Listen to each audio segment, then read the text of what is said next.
If I may talk a little bit about, we know what the small and medium enterprises do, but perhaps there isn't universal understanding about what they contribute. Mm-hmm. You picked on the point of the important role in any nation's economy. SMEs contribute as much as 50% to the global GDP, Mm-hmm. right? Which is a big number. Mm-hmm. And in terms of employment as well, they contribute to 70% of the employment in businesses, right? In India, that number is even higher. It's about 90%. And curiously enough, the contribution to GDP is lesser in India, which tells you there is so much that can headroom for growth. And typically, like you said, having worked with small and medium enterprises, most of our customers have great products. They have a loyal set of customers. I think the problem set is about, how do you scale this? Mm-hmm. How do you generate the next set of demand?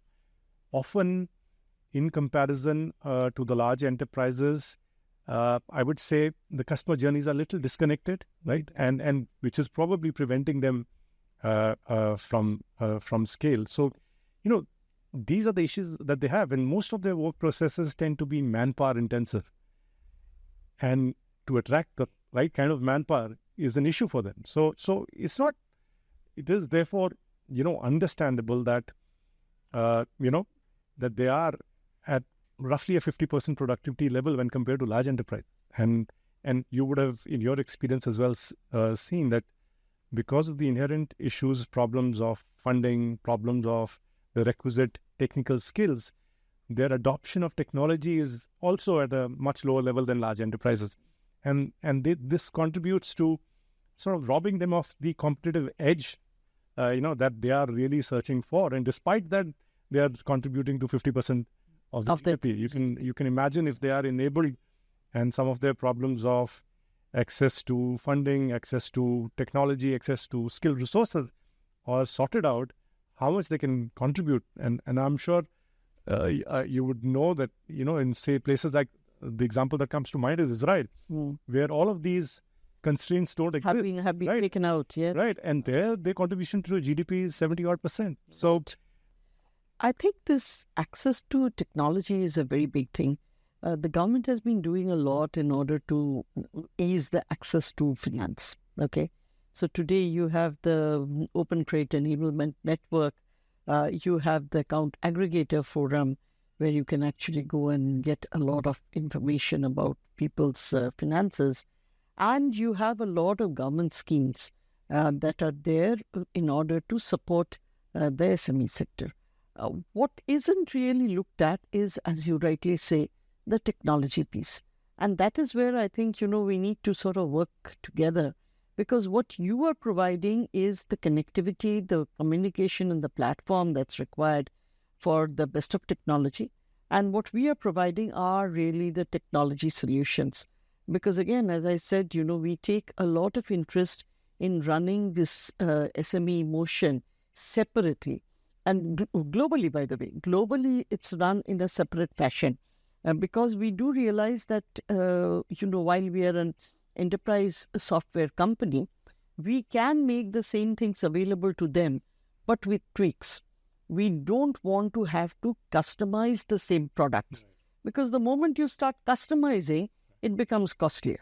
Okay, and then the SMEs, are not able to afford it. So it has to be out of the box to the extent possible, so that the customization and implementation doesn't become a kind of a barrier. But at the same time, they have to be given all of the functions that, we would be able to give to an enterprise. So it's not easy. It's not easy in order to do that. And talking from their vantage point, and this is again out of, having worked with SMEs for such a long time.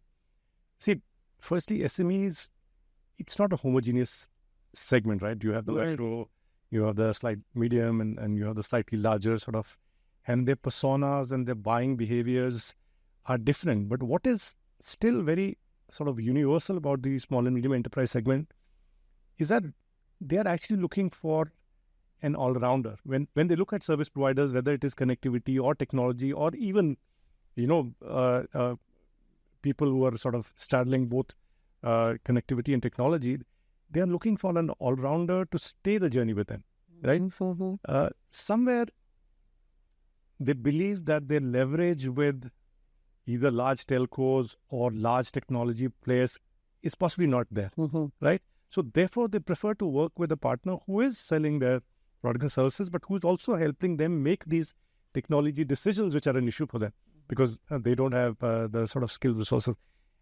And that's a space where we are sort of trying to expand. See, most of our selling is done through channel partners who have one or more of these trends. They could be system integrators, they could be hardware providers, right, who are working closely with the small and medium enterprises and therefore enjoy their trust, right? Working with them and building, trust from our side and sort of really working as a partner is where we are seeing some sort of success stories where we've been able to guide them to the next technology decision, right? Because it can be a daunting thing, right?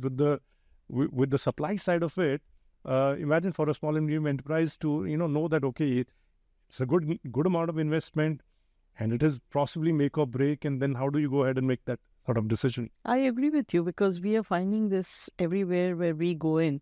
Though we have our ability to price it within their powers, but for them to make a choice is very different. Yeah. Because there are a lot of solutions being thrown at you from all sides. And often for them to really understand, because they don't have access to that kind of talent. Right. And because of that, it's very difficult for them to make a choice and really then stick to it. So our way of approaching this is, again, as you say, to try and be a partner and not a vendor. Right. The moment you start being a partner and not a vendor, you sort of guarantee them that we will enable you to grow and we'll grow alongside of you. And actually speaking, we've seen a lot of traction in the startup segment because the startup segment, there the people are traditionally technology oriented. They want to bring in a lot of technology right from the beginning in order to differentiate. I think we have a bigger challenge in the traditional sector, in the legacy SMEs. But that is not to say that they don't have potential either. It's a question of them really trusting people like you or me in order to sort of hold them by the hand and lead them down the road.